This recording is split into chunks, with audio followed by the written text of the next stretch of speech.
Hello everyone and welcome to the first Q&A of 2021 with me, Professor Michael Scott. It is a pleasure to welcome you all here today on this cold, wet and rainy January Thursday in which we are back once again here in the UK in a full national lockdown.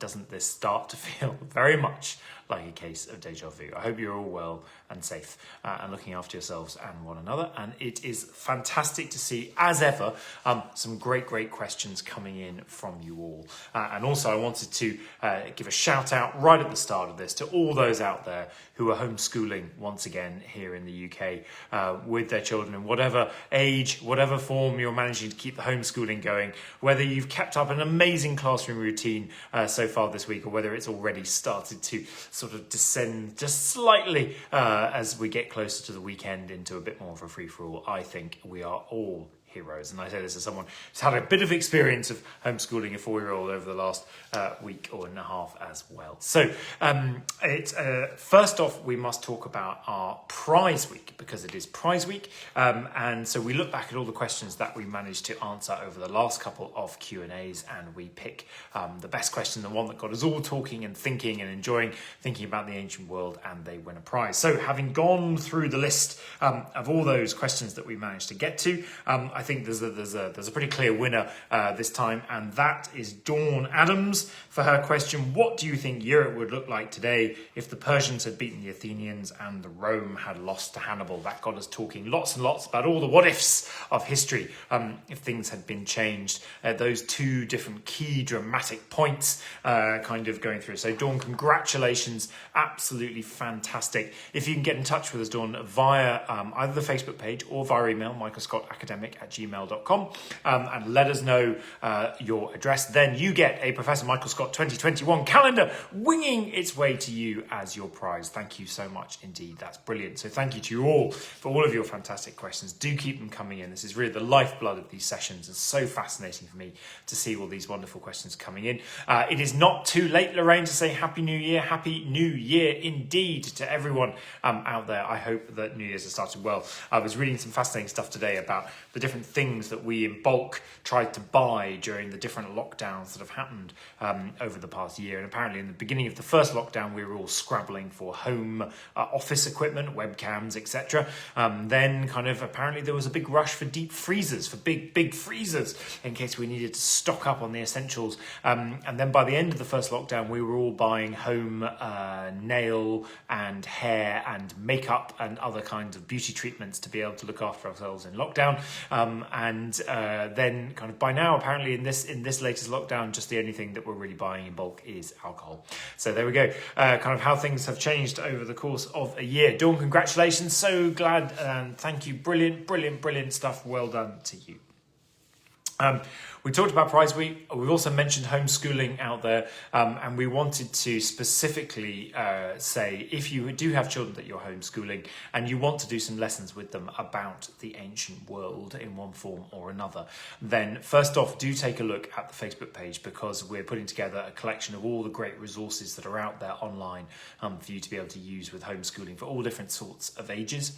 And one of the first places I would direct you to is the resources page of the Warwick Classics Network. So that's www.warwick.ac.uk/WCN, Warwick Classics Network, where there is an incredible range of resources that we've gathered together during the course of all of these lockdowns for lots of different key stage groups to do with ancient history, classical civilization, that have been brought together and put together both by us but also by teachers from around the country who have been putting this stuff together out of the goodness of their hearts and sharing with us all their love for the ancient world. And we've been doing this in association with Classics for All, so do go and have a look at those resources. Obviously think about some of the horrible histories stuff. Think about some of the You're Dead to Me podcast might be good as well that we've been involved with and doing some ancient history ones for those as well. But there's a whole wide range of resources.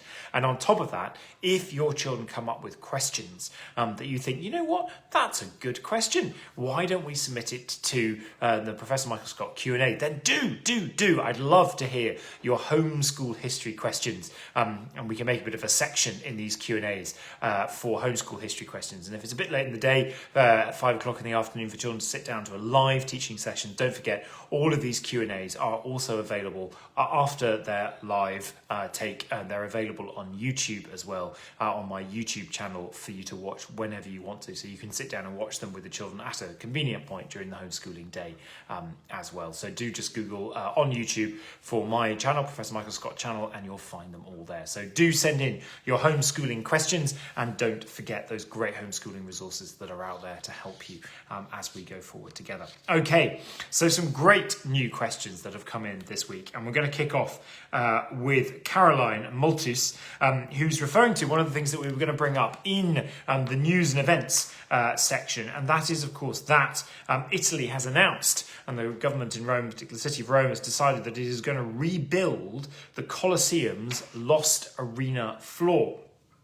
And Caroline is asking what is my opinion on this. Well, I'd love to hear from you guys as well. What do you think about this, about Italy deciding to rebuild the Colosseum's lost arena floor? Now, if you remember, when you go into the Colosseum today, you can, at certain points of it, go up a couple of the different levels, and you can then get that great, magnificent view down, looking across all the seating of the Colosseum, and then, of course, across the what was the arena floor that would have been sand and wood, which had this complex mechanism of trap doors in it, and currently you can see a little bit of the underground world that was beneath the Colosseum stage floor.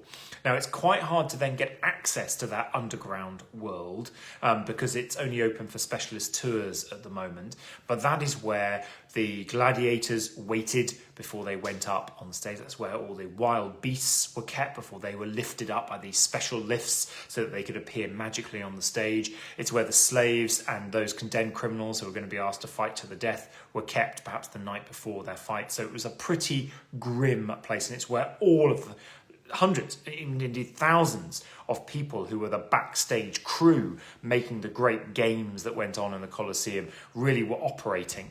And there was a sense of palpable fear down in this space, because it was, under certain emperors, felt that if you mucked up in producing spectacular games, which the emperor wanted to always please the people of Rome, you could very soon find yourself moving from backstage worker to front of house performance spectacle, and being fed to a wild animal or put into some kind of fight.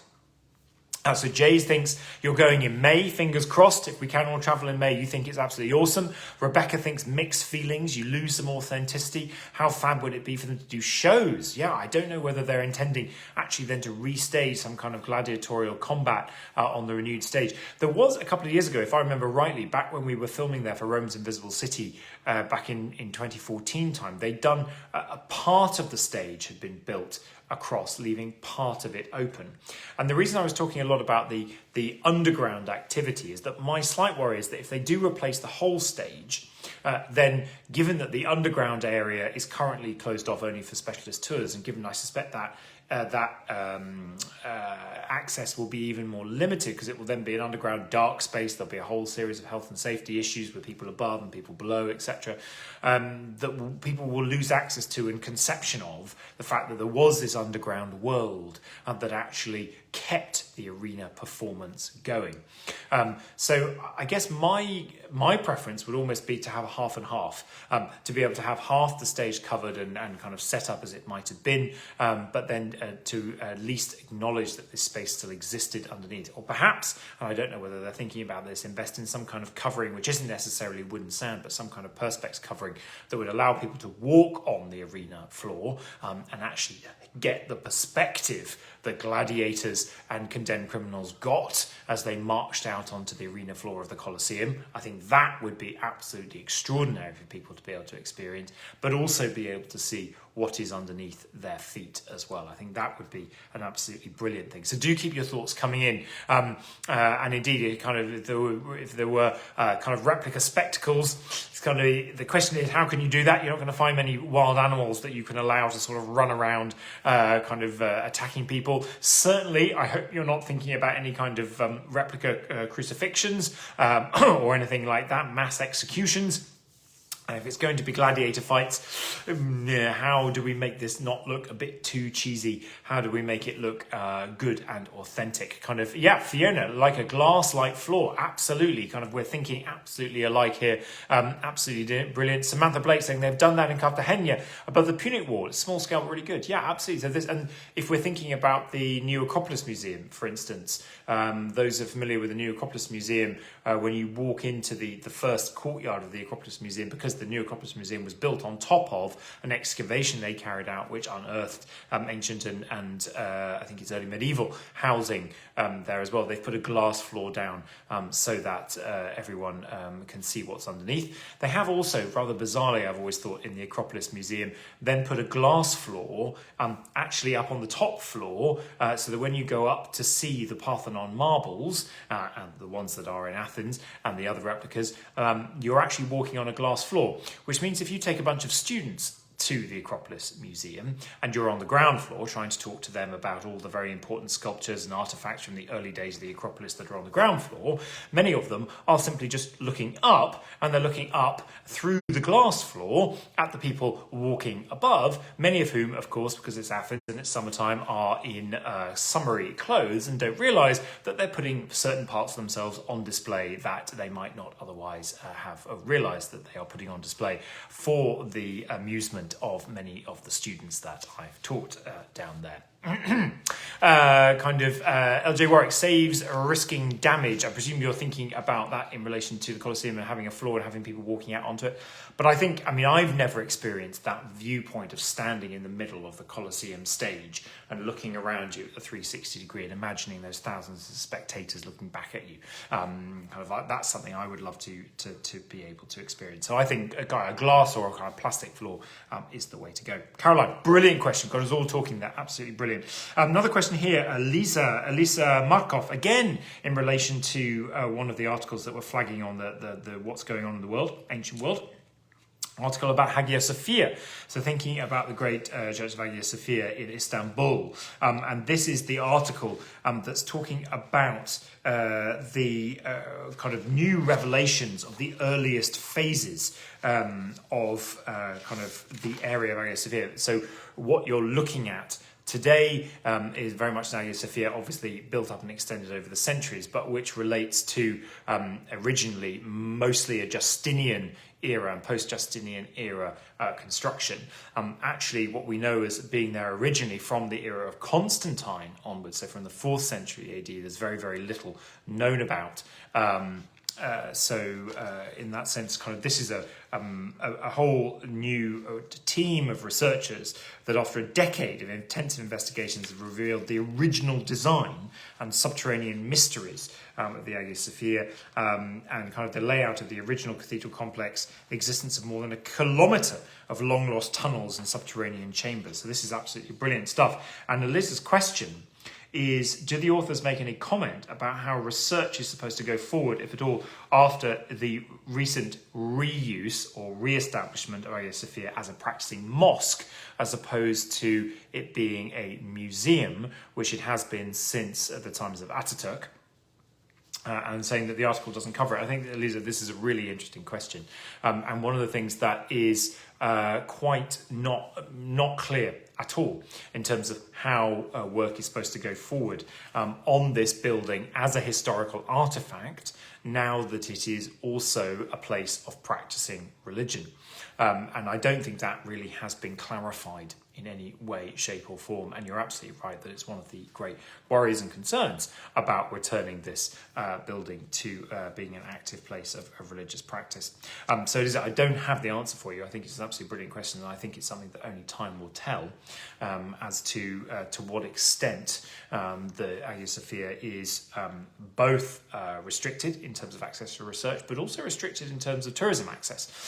Now, this isn't an impossible thing to organise, of course, because they do it with the mosque just opposite Hagia Sophia and have done for a long time, that it is a practicing mosque, and then tourist groups can go through in between the calls to prayer. So it's not impossible, but it will inevitably restrict the amount of time that tourists are able to spend in there, whereas previously it was continuously open during its opening hours, morning till night, as a museum and as a place for tourists to visit. So brilliant. Thank you, Eliza, for that. Really great. Nassim Akhtar, you've been asking for this. You've always wanted to know how people from different parts of the world communicated with each other in antiquity. I mean, they didn't exactly have Google Translate, did they? That's a brilliant question. How did people communicate with one another across cultural boundaries in antiquity? And I think this is a fascinating question, because actually it's something I don't think that we think about enough in relation to the ancient world. Now, there were, of course, if we start thinking about Greece, for instance, Greek, it's communal Greek language, but there were, we know, regional accents, regional dialects, regional vocabulary, to the extent that people would slag off, just as accents are often used as a reason to slag off different groups of the country today. They were similarly in ancient Greece as well. So there was a certain regional variation that people had to get over. There was then also differences between the languages that you would use for, say, trade and the languages you would use for official diplomatic communication. And of course, there would have to be translators between those languages. So when the Egyptians were speaking with the Greeks and trading with the Greeks, there would have to be translators available, or people would have had to become proficient in more than one language. And in fact, kind of particularly in the Eastern Mediterranean and getting into into what is kind of modern day Turkey and Middle East, for instance, that's a load of different languages within a very small area that actually people would have had to have been proficient in. So this is fascinating. People would, certainly if they were in the trading world, be expected to be multilingual. But then kind of in terms of official diplomatic court exchanges and ruling exchanges, there would have to have been a series of translators. And when that's paralleled into the Roman world, obviously Latin becomes the official documented language of the Roman Empire, that if you want to kind of move up in the administration, Latin's the language you speak, becomes a kind of common language, but obviously all the individual languages of all the different cultures that the Roman world went on to conquer would still have been alive and present and used on a day-to-day basis within those cultures as well. And kind of one of the interesting issues comes with, how do rulers then make sure that they're being heard and understood by the different levels of their society? And this was one of the things that affected, for instance, the Ptolemies when they came to rule Egypt after the death of Alexander the Great and the very beginning of the Hellenistic world. So the ruling Ptolemies were actually Greek, but they were ruling over Egypt. And in Egypt, there were, in fact, two different languages. There was Egyptian hieroglyphs, which was the language of the elites in Egypt, and particularly of the official record and the language of the priesthoods. But then there was also Demotic, Egyptian Demotic, which was the language of the masses of the people of Egypt. And that's why you get documents being created in antiquity like the Rosetta Stone, which is now in the British Museum, in which the same text, and this was created in the middle of the 2nd century BC, the same text was written in Greek, in Egyptian hieroglyphs, and in Egyptian Demotic, so that the rulers could be sure that it would be getting through to all the different people it needed to get through to, even within their own community and culture that they were ruling over. So we've got examples of regionalism, accents, vocabulary difference. We've got examples of official language and then kind of multiple indigenous languages underneath that. We've got examples within individual communities of the need to communicate across multiple languages to ensure that your message is getting across. Then thinking about trade, as we said, kind of there would have to be multilingual traders or indeed interpreters, or indeed sometimes a mix of both. When we get into the era of the Roman Empire, and we know the Romans, of course, were trading out through into the early Silk Roads, and then with the trade moving all the way through to China, we know about certain trading emporia, like those up in the Black Sea area, and particularly on the northeastern coast of the Black Sea, where the ancient sources talk about the fact that there would be hundreds of different tribes speaking different languages, all turning up at this one emporium in order to trade their goods. And the ancient writers, people like Strabo, Pliny, Dido, or Siculus, for example, talk about the fact for needs of, as a result, hundreds of translators to be able to actually get that communication going within that single emporium, for people to be able to trade ceaselessly with all the different communities that have been able to come to trade there. So you can imagine a kind of mini United Nations with multiple translators, hundreds of translators, hundreds of different tribes, hundreds of different languages being spoken. Everyone's searching around for a translator that just happened to have the two languages that they needed to be able to communicate across. Kind of a real hubbub going on. And then across the wider Silk Roads, there are also great examples where translation was a real problem and a real stumbling block for quite some time. So in the spread of Buddhism, coming up out of India into Central Asia and then heading east as it did and spread eventually all the way into China. But so Buddhism reached China. There were Buddhist practitioners in China, but then there was a desire for the translation of key Buddhist texts. Buddhist texts were written in Sanskrit. There were, in the 1st and 2nd centuries CE, no people who actually simultaneously spoke Chinese and Sanskrit, i.e. who could do a direct translation of the Sanskrit manual through into Chinese. They actually had to go through a third language. So there was someone who spoke Sanskrit and X, and then someone else who spoke that language and Chinese. So all of these early Buddhist manuscripts have to be transliterated through a middle language, which means that the original Sanskrit speakers, the Buddhist priests, could not actually check and verify anyway what was the translation in the Chinese eventual translation. And so that leads in the first couple of centuries of the transition and imposition and kind of emplacement of Buddhism within Chinese culture, huge problems in actually trying to work out what is Buddhist practice about and what are these terms and key ideas like nirvana, for instance, and karma, kind of how do you transliterate those into Chinese through a third-party language? And it wasn't until the 3rd and 4th centuries CE that you actually started getting people who knew both Sanskrit and Chinese who could do direct translations and then start to improve on the previous translations. People watched in kind of gobsmacked open-mouthedness in the early 4th century when the great Buddhist monk Kumarajiva in China was doing simultaneous translation of the Sanskrit into the Chinese. So kind of sometimes it does take some time. Now, see, brilliant question. Thank you so much for that. Absolutely fantastic. Tracy's asking about what about pioneers like Pythias? So these explorers, yeah, absolutely. We don't know how these explorers managed it. You know, kind of people who, kind of Pythias who goes out of the Mediterranean, tours around Britain, kind of how does he interact with stuff? One imagines that he picks up and takes with him some of the local traders who are used to plying the Channel route. Perhaps from Spain, from the area of Spain or from Gaul, and people who are used to communicating with these cultures and then uses those as the interlocutor. Absolutely brilliant. Thank you, Nassim, for that. So we need to talk about a little bit of what's in the news. So we've already mentioned both the Colosseum and Hagia Sophia, but in the area of Greek city of Gela in Sicily, they have found, which was an ancient Greek colony, they have found funeral pyres from the 8th century BCE, the remains of the 8th century BCE. Amazing, absolutely fantastic. The Temple of Hephaestus and the Philopappos monument in Athens have been given a new lighting scheme. So if you remember, we flagged that the Acropolis had been given a new lighting scheme in the recent past as well. So now they've extended that to the Temple of Hephaestus and the Philopappos monument. A bird watcher stumbles upon £800,000 hoard of 2,000-year-old Celtic coins dating back from the time of Boudica.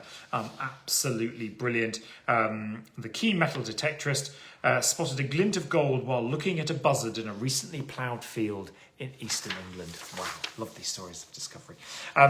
In ancient Olympia in Greece, they're planning to restore the workshop of Phidias as another one of the buildings that was going to be restored there. Phidias being the sculptor who, of course, created the great sculpture of Zeus inside the temple of Zeus at Olympia. Over in Baalbek, in modern-day Lebanon, one of the best sites in the ancient world. Please get there whenever you do get a chance. Baalbek, absolutely extraordinary. Blows your mind, the size of the temples that are there. They've uncovered a new Roman mosaic in the middle of Baalbek Market. Kind of absolutely amazing. This is absolutely brilliant. Just shows you the continuing use of certain spaces over time. And then also kind of in Rome, they've offered up a new virtual tour tour of the world's largest circular tomb, Augustus's Mausoleum. Now, this has been under restoration for quite some time, and of course was going to be open to the public with a lot of fanfare, indeed. But now, of course, with the world as it is, we can get a virtual tour, which is absolutely brilliant. I think there's a virtual tour of the Acropolis as well. Oh no, that's it. Bethesda is announcing an Indiana Jones video game. Now, of course, you'll remember that I was very excited to remind you all just before Christmas, they've commissioned a new Indiana Jones movie with Harrison Ford playing Indiana Jones. This is going to be brilliant, and apparently there's going to now be an Indiana Jones video game to follow up. Absolutely great. What is on? What's coming up? So there is going to be a free online event about Egyptian luxury in Roman Scotland. That's on the 20th of January. All of the details of these different events are on the Facebook page, so do check them out. Colchester archaeology talks, Roman life chariot racing. It's going to be on the 25th of March, a little while away. Free online seminar by the Classical Association of Scotland, Egyptian hieroglyphs for beginners. So you too could learn how to write your own name in Egyptian hieroglyphs. That's on Saturday the 30th of January. No experience required, so you don't need to be an Egyptian hieroglyph expert to join in. There is, this evening, in fact, at 6 o'clock this evening, if you care to join us, come and meet the next generation of engagers with the new Institute of Engagement that I co-direct at the University of Warwick. And the first students graduating from our first taught module are giving their public presentations, which are assessed pieces of coursework for them. So come along and cheer on our students. This is happening this evening, 6 to 7 p.m. And you can find the links that you need to join on our Facebook page. The students are leading discussions on COVID vaccine and on food education via YouTube broadcast. Also from the Warwick Classics Network, and this is again relevant for homeschooling, not only have we got a whole series of resources linked to different topics, which are things like PowerPoints to run through, or they might be exercises to do. We also have a series called Ask an Academic, and this is a series of our classics colleagues in my department. We've all responded to and given video interviews about particular topics going forward. So right up there there are talks by Professor Zara Newby, our head of department, about mythology and Greek art, as well as Dr. David Fern talking about Homer and Dr. Elena Giusti talking about the Aeneid. So lots going on there. And then there are also some great podcasts that I wanted to flag with you. History Hack podcast, Dispelling the Mythology. Roel, who's a good colleague of mine, talks about perceptions of Sparta and how they differ from reality, as well as another one about Fishbourne Roman Palace. The Rest is History podcast, Stephen Fry on Troy, talking to Tom Holland and Dominic Sandbrook. And don't forget, in terms of books coming out soon, The Women of Troy by Pat Barker will be coming out soon. Brilliant. What a load of amazing things. And thank you for letting us know the Colchester archaeology talks are happening monthly, so do get involved in all of that. Have we got time for one last question? Yes, we have. Alexis Brown, you're talking about Romans versus Greeks, the Big 12, and Roman versus Greek gods. Are there any ancient records of the same stories written by Greek and Roman writers? What are the differences between the different gods? Is it just their names that changed, or were there different cultural and religious changes to the story? How did this Roman versus Greek god thing work? Alexis, great set of questions. So yes, if you Google Roman and Greek gods, you'll find they're sort of paralleled with just sort of different names. So it's Zeus or it's Jupiter, for instance. And in some ways, there is just a lot of overlap and parallel. And there is indeed conceptions of, in the Greek world, there were the Olympian gods, the 12 Olympians as it gets constructed, although that's a bit of a nebulous category because actually where you go in the Greek world, the 12 seem to change a bit. But there was such a conception in the Roman world as well, the deconsentes, the sort of 12 major gods that were sort of supposedly in Rome said to be kind of behind good decisions that the Roman state made. But one of the things that the Romans did very well and very cleverly, particularly in the early Republican period as they were setting about and creating their empire, was this element of invocatio, where if they were warring against a new tribe, so the Gauls or the barbarians in northern Germany or kind of in Spain or wherever it might, before the battle started, they would perform a ceremony in which they invited, invocatio, the gods gods worshipped by their enemy to come and join the Roman side, come and be part of the Roman pantheon, come and be worshipped by us, and sort of, if you like, deprive their enemy of the support of their gods by sort of going, come on, you want to be part of our gang. And so this was a very effective policy, and it allowed the Roman pantheon to sort of expand and mutate around the Roman world to reflect some of those local cultures that it was controlling over. And the Roman pantheon, if you like, expands almost seamlessly, roughly seamlessly, until it comes up against Christianity, because that's kind of a religion that it has a great deal of difficulty assimilating, or rather its followers, Christian followers, find it very difficult to assimilate into the Roman pantheon, whereby you're allowed to worship whatever god you like, but as long as you put the emperor as number one, which they have a distinct difficulty with, and as a result, kind of Roman religion can't quite assimilate Christianity in the same way. So kind of there are some differences there in terms of how they evolved, but I think there are, even in the very gods themselves, some interesting key differences as they morph from their Greek to their Roman versions.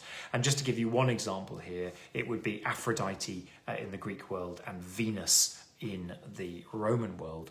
Aphrodite in the Greek world is conceptualized as very much a goddess of love, sex, and fertility. She's always portrayed in sculpture as young, beautiful, attractive. And those are the types of sculptures that get created and the kind of stories that are told about her. But in the Roman world, Venus is actually much more thought of as the focus on fertility and motherhood. Very much the Roman matrona kind of figure.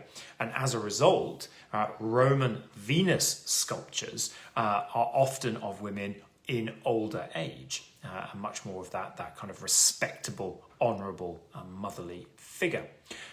And Roman portraiture was always much more interested in Roman sculpture, I should say, was much more interested in the face and in the idea of character generated by the face than it was necessarily about the body, which meant that Romans were perfectly comfortable with taking a sculpture of Aphrodite that might have been created previously, of young, sort of, beautiful woman, knocking off its head and putting on a head of an older woman that reflected the Venus Matrona figure. And so you would end up with these really bizarre sculptures to us that look complete chalk and cheese of young body and older head, but which didn't really seem to worry the kind of Roman audience that much at all. So there you go. There's a thought for you, kind of a Roman Venus Matrona head, kind of wisely, sagely sitting on a young Aphrodite body. There you go. There's an image for which to end our first Q&A of 2021. Thank you all indeed so much all for tuning in. Our next time that we're going to be able to meet, sadly because of teaching schedules and things like that, is going to be the 4th of February at 5 p.m. So we will see you next time on the 4th of February at 5 p.m. In the meantime, don't forget to keep sending in your questions, keep checking out the Facebook page for resources, and we'll be signposting lots of great resources for homeschooling. Get your homeschooling questions from your kids coming in so that we can answer those next time. And in the meantime, stay safe, stay well, look after one another, and most importantly yourselves. And I'll see you all soon. All the very best.